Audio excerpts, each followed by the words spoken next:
Hi, this is Joel from DriveX. We're here at a residential client working on their 2018 Cadillac Escalade. We're here to repair their front brakes. First thing we're gonna do is grab our jack and get our jack stands for safety purposes.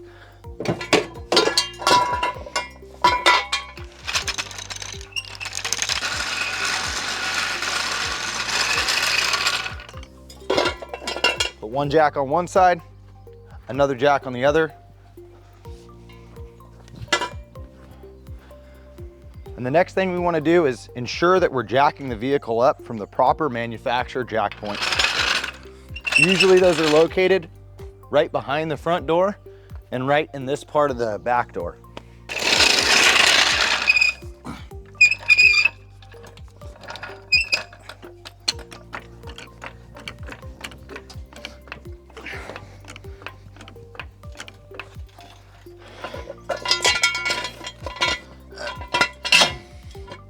Then we'll place the jack under the frame and let the jack down. And then we'll proceed to do the same thing on the other side of the vehicle. Another thing you want to know is always have your jacks at the same level. Uneven jacks can cause the vehicle to fall off.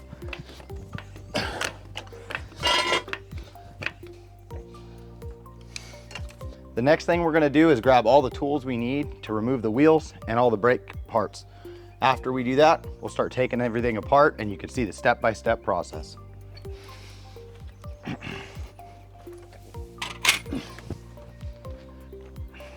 We're grabbing our 1/2-inch deep metric sockets. I just grab all of them just to make sure I have every single socket that I need. Get our ratchets and any sign of extensions.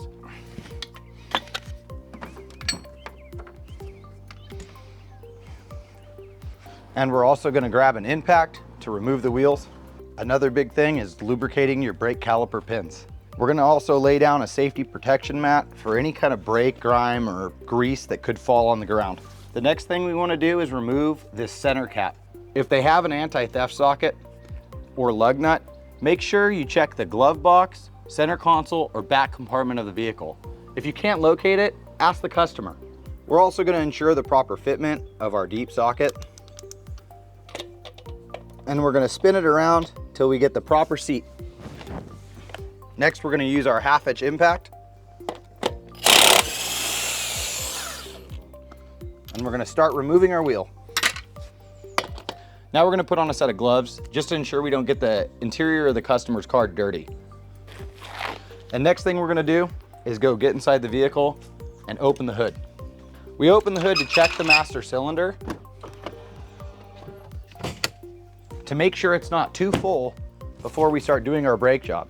Because if you start retracting the pistons on the brakes, then it'll overflow and get all over the customer's vehicle. And I think we're at a very good level. Right here is a good level because once we push the pistons back in, it'll be back up at the top at the full line. Now we're gonna carefully remove the customer's rim tire from the vehicle. We're gonna roll it to the front of the vehicle and carefully set it down. Now the next thing we're gonna do is turn the wheel this way so we can access these bolts that are on the back holding the caliper bracket and the caliper in place, and it'll be easier to remove them because the wheel will be turned this way. It gives you more access and leverage to remove all the bolts in the caliper bracket and caliper. Now we're gonna start the vehicle and turn the wheel all the way to the left. Shut the vehicle off and you can start removing the parts on the brakes. Now we're gonna grab a couple rags, our lights, just so we can see, just in case it's dark, as well as some brake parts cleaner. It's always good to ensure you spray and clean the pistons and the brake parts off before putting them back on. Next thing you wanna grab is a wire brush, just to clean anything that has a lot of buildup on it.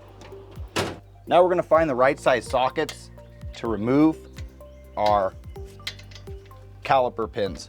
Ensure you always place these bolts in a magnet tray. They don't roll away or you lose them. Break the next bolt loose. We'll then remove the caliper.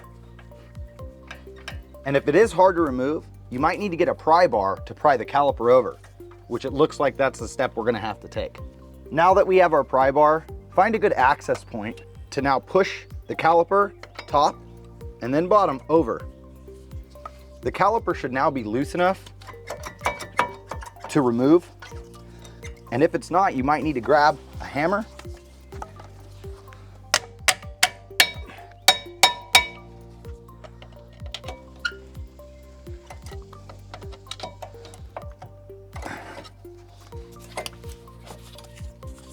placing it on the top control arm. They also sell a tool that hooks on the spring or the side of the control arm to help you with holding the caliper in place so it doesn't fall or cause damage to the brake line. We're gonna push the little pins down to make it easier to remove the brake pad. Now that we remove the brake pad, remember there's two different types of brake pads on this car. There's the type for the piston side and the outer side. The next step I usually take, but this is technician preference, is removing these two pins and cleaning the pins and reinstalling them. So now we're gonna wipe off the old grease and grime, ensuring that it's nice and clean. So when we do our new grease, the piston slides in and out correctly. This ensures proper brake function. Reinstall it, move it around, make sure it moves in and out freely, and then repeat. Clean all your grease and grime off, grease it up nice and well.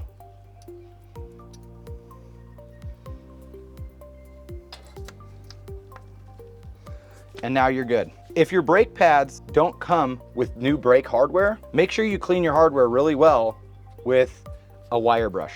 Now we're gonna remove the caliper bracket. Use a good size 1/2 inch breaker bar or 1/2 inch ratchet. This will help you get this off freely. It's a good thing to have some decent leverage.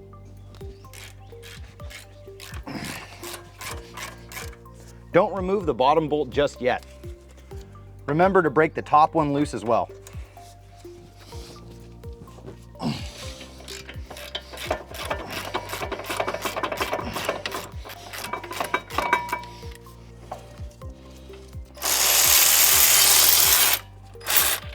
Placing our bolts in our magnet tray.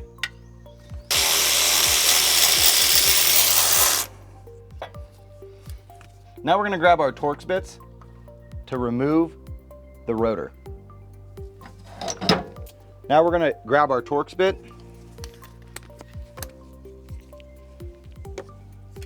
an extension,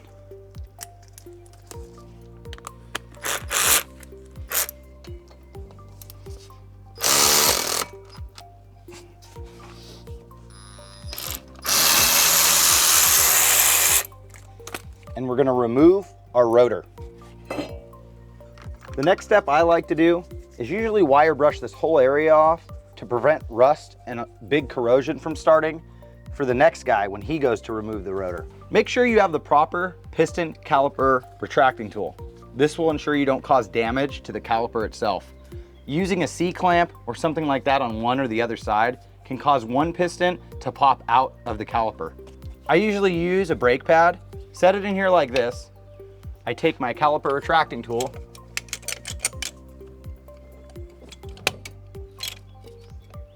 and I retract them till they completely stop. So now that we finished all these steps, we're gonna go get our new brake parts and start reinstalling them on the customer's vehicle. Now we're gonna remove our rotor out of the box.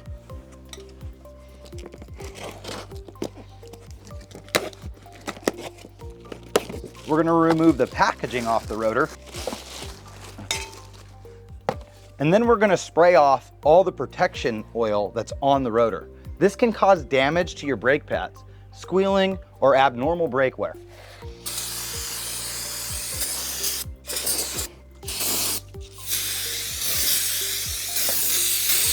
This is brake parts cleaner. There's chlorinated and non-chlorinated. It's basically your preference on what you want to use. Then take a rag, wipe off all the excess brake clean, And now you're ready to reinstall your rotor. Now we're gonna reinstall our rotor and our Torx. Push the rotor all the way against it. Lightly turn your screw in. And now the next step is installing our new brake hardware. Good thing that they came in the box. Before installing your brake hardware, always make sure it matches up to the old stuff. And it looks like it's going to be a great fit.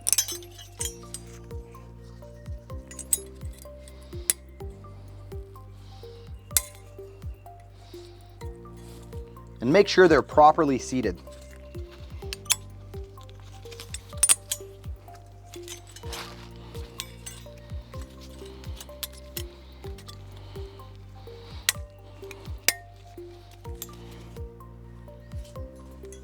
Remove your brake pads out of the packaging. It's also a good thing to inspect your brake pads for delamination. Sometimes this happens when you buy them from certain parts suppliers. Now we know this is our inside pad and this is our outside pad. Always reinstall them correctly because it can cause brake caliper failure. The next step we're going to take is reinstalling our caliper bracket. We're going to grab our bolts that we put Loctite on. Then we're going to grab our next bolt and screw it in a little bit, because when you tighten these down, it won't cause damage to the top side of the rotor. And then we're going to re-tighten down our bolts.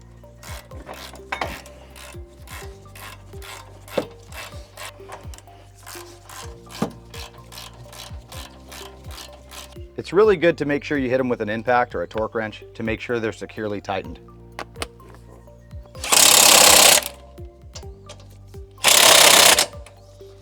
A little technique I've learned over the years is to put a little bit of brake grease on each side of the pad and then reinstall them. It'll prevent a little bit of brake noise. Not too much though.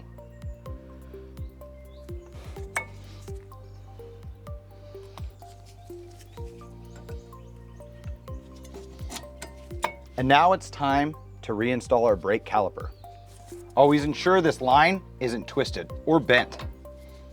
Grab your bolts out of your magnet tray.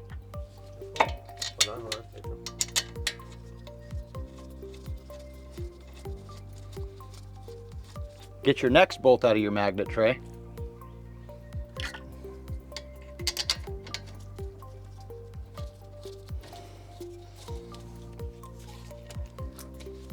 And then grab the right size socket to retorque them down.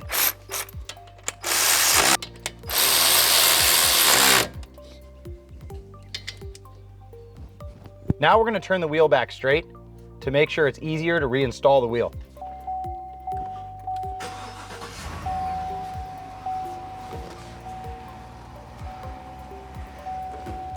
Then shut the vehicle back off, and now we're ready to reinstall our wheel.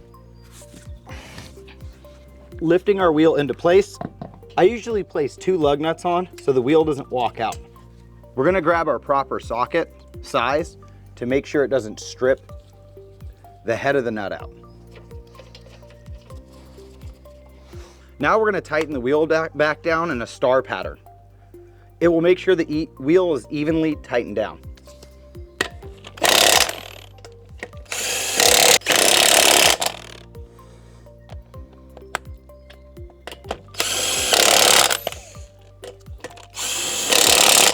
And then repeating the pattern.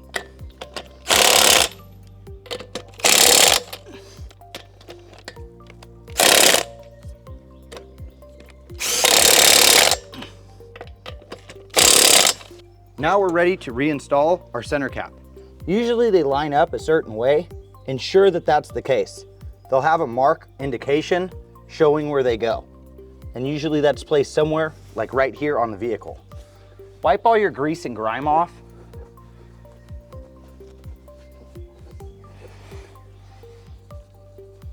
And always leave things cleaner than when you started. Repeat this step on the other side, and next we'll show you our closing procedures. Here's the closing procedures that we do before finishing out our brake job. First thing is sliding our jack back under our manufactured jack point, and then removing our jack.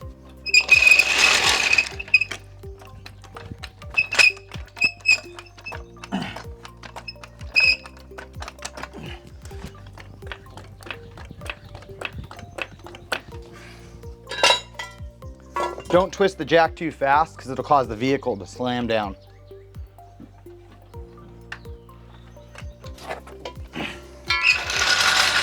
And now let's repeat the same process on this side.